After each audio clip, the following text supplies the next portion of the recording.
What's up guys, how's it going? Welcome back to the channel. It's been a minute since I posted. Been super busy this September with my normal job and just life, but recently just caught up with all my work and everything else. So now we're back on this project. Finally decided that I'm going to be making this truck all-wheel drive. I have a frame and I have other all-wheel drive parts. It's all a matter of just putting it together and making it work. I'm gonna start by moving this truck to the front of the shop so I can take the bed off and then put it in an area where it won't take up space. And then I'll bring it back here and then we can work on removing the body. And before we get too far into this video, I do want to give a huge shout out to each and one of you that have subscribed to my YouTube channel. When I started this channel, I think I only had like 5 and it was just my buddies. They're the ones that motivated me, so thank you to my homies. You guys know who you are. Now I have 74 subscribers. Thanks for everyone that is liking and subscribing to my YouTube channel. You guys are really the only ones that motivate me to do this. At first, I didn't want to do it, but my buddies kept telling me you should because people like to watch this kind of stuff. So here we are today making YouTube videos. And if you haven't subscribed already, I would greatly appreciate it if you did. My next goal is 100 subscribers. I have plenty more videos coming now that I'm not too busy no more. Last month I was a bit busy, a little bit backed up with my normal job, but now we're back in business, so we'll be doing some more project stuff and more YouTube content. So again, thank you and enjoy today's video. I already started taking off the stuff under the engine bay, like the harness and any other electrical connections, hoses, stuff over here. I already kind of started here, get this prepped, but like I said, I gotta remove the bed in the back. Move this truck towards the front of the shop. We'll get the bed off. It'll just take me like 5 minutes, and then we'll bring it back over here and we'll remove the body, as I will be swapping the frame for a 4-wheel drive frame. This one's a 2-wheel drive, and there is a couple key differences. Let's go to the frame and I'll kind of show you guys what that looks like. So this is kind of my junkyard area. I got a little bit of a mess, but this is my new single cab frame. The reason I'm swapping it to this one, the guy went ahead and left the front diff, but this gives a good example of the differences. The 2-wheel drive, it'll be basically impossible to mount a front diff because this 4-wheel drive frame has a bracket here that bolts to the side of the passenger side of the frame, and then the driver's side has this mount here, and there's also a mount here. And another key difference is in the suspension. This one uses torsion bar system. Here in the front suspension we have a CV axle, whilst the 2-wheel drive doesn't have nothing there.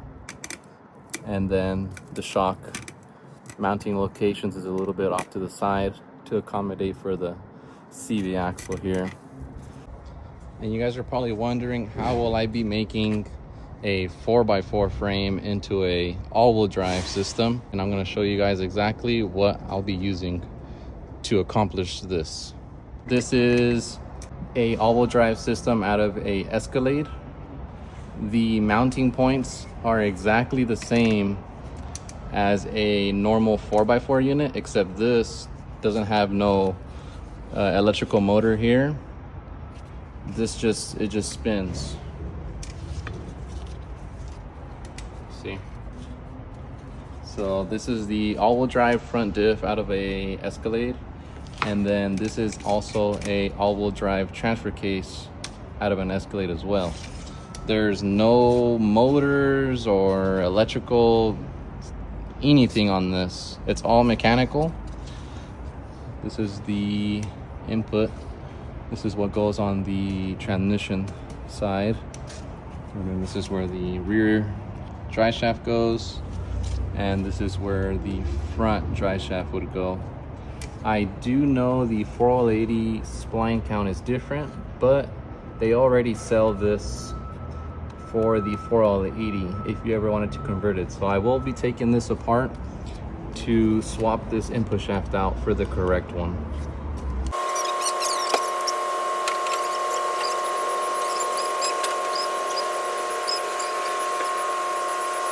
And now that we got the bed off, I just gotta find a good spot. Luckily my work is pretty chill with the projects. right, that's a good spot. Let's go to the front. I'm gonna go ahead and move the truck and move it to the back of the shop. We're basically gonna put this truck where the Duramax was. It's a pretty good spot. Now we got the truck back here where I need it to be. We got the bed off and it's in a safe spot. I don't gotta worry about it getting dented or scratched. This is what the back of the frame looks like.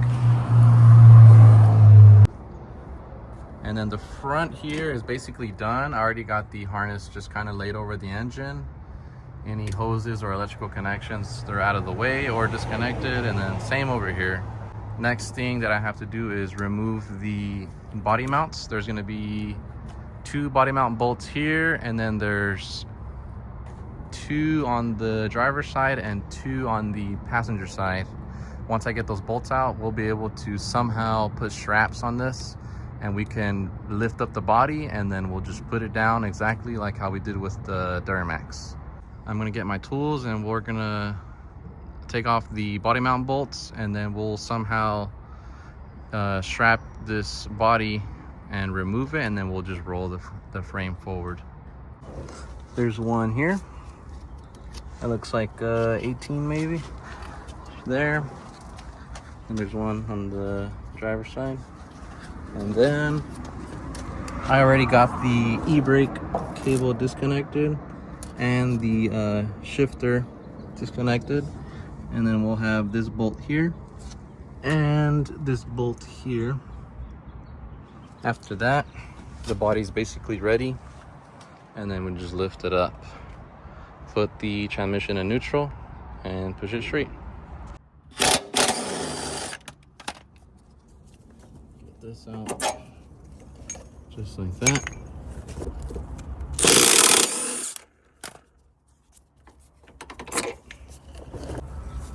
I'm assuming it's a ground strap, but we'll just call it a ground strap for now. We're gonna remove this too.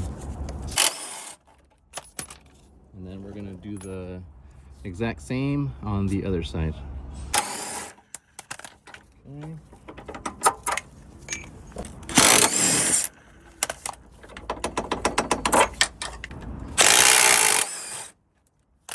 Just like that. Okay, the body is basically ready to be removed. I'm just gonna take some time real quick and think how I'm going to strap it. I might have to take the hood off and put some straps here on the core support, and then maybe one through the cab. But yeah, like I said, give me like 2 minutes. I'm gonna figure out how to strap this cab, and then we'll be right back. So I am gonna take the hood off after all. It's just kind of in the way, so I'm just gonna take it off. Okay, so this is basically what I got going on.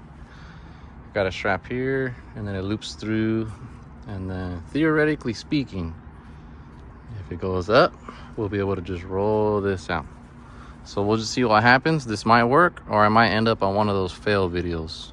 So let me get it in the forklift, and then we'll just see what happens. And yes, I understand this is sketchy. I have no choice. This is the only tools I got, so.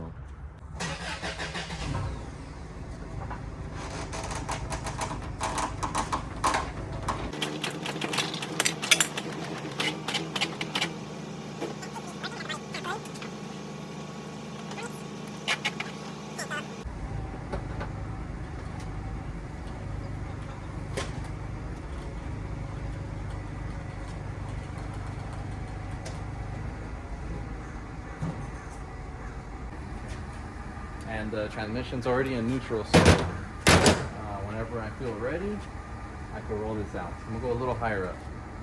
Roll this out. This way.